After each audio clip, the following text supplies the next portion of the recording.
সোমবার কোচবিহারে আসছেন তৃণমূল কংগ্রেসের second in command Abhishek Bandyopadhyay.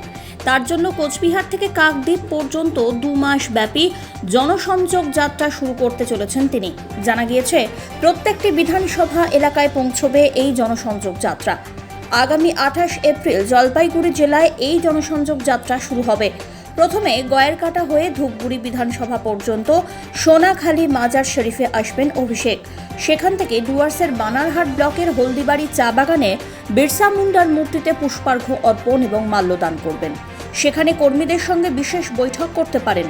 রবিবার সন্ধেবেলায় এমনটাই জানিয়েছেন জেলা তৃণমূল কংগ্রেসের সভানেত্রী মহুয়া গোপ।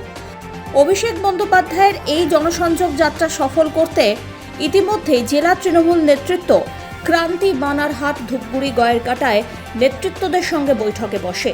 পঞ্চায়েত নির্বাচনের আগে এই জনসংযোগ যাত্রাকে কেন্দ্র করে উজ্জীবিত তৃণমূল কর্মী সমর্থকরা।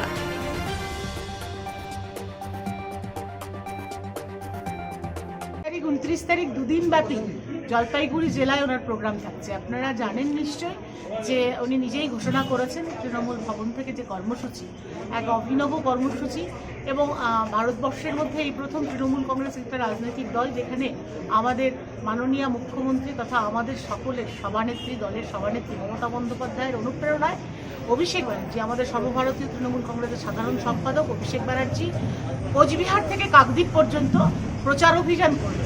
এই প্রচার অভিযান কর্মসূচি কোচবিহার থেকে শুরু হচ্ছে আগামী 25 তারিখ। 25-26 কোচবিহারে হবে, 27 তারিখ আলিপুরদুয়ার হবে এবং 28 তারিখ আমাদের জলপাইগুড়ি জেলায়, 28-29 এই 2 দিনের জন্য তিনি আমাদের জলপাইগুড়ি জেলায় আসবেন।